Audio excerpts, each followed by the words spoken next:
So right now we're at one of our plots, kind of overheard what Laura said. So we're going to take a measurement of CO2 flux. So we're going to get the change of carbon dioxide in this given space in this chamber. We're doing that for grass. As you can see, we have this plot set up, and you can see some around the shrubs. Just to get a difference between the two types, and this is the ambient one compared to ones with the warming cones.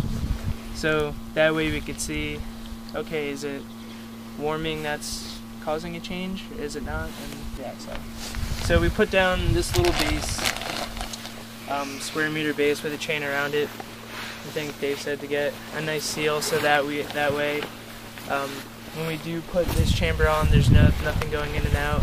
So here is the data logger. So we put the chamber down,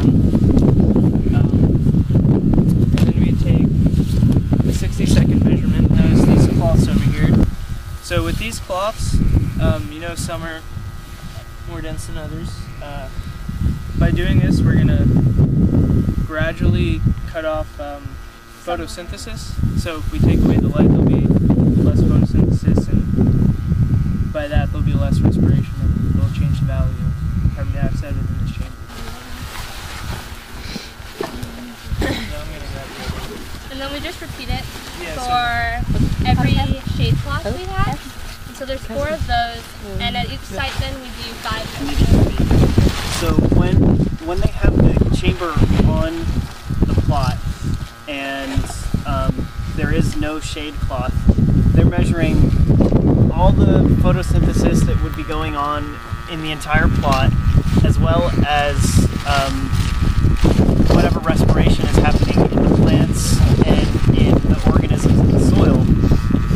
So they're sort of getting at the entire ecosystem level. Granted, it's a very small amount of area.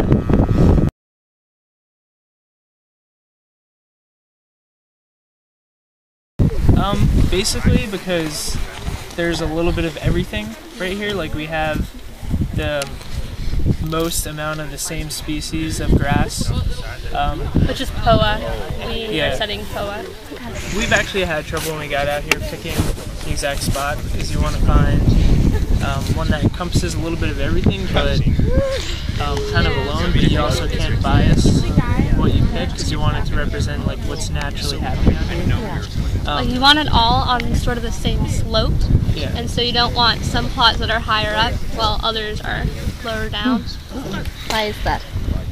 Because there's water drains down, and then the angle of sunlight, and wind. Yeah. So it's a lot of things to consider. A lot of factors. Yeah.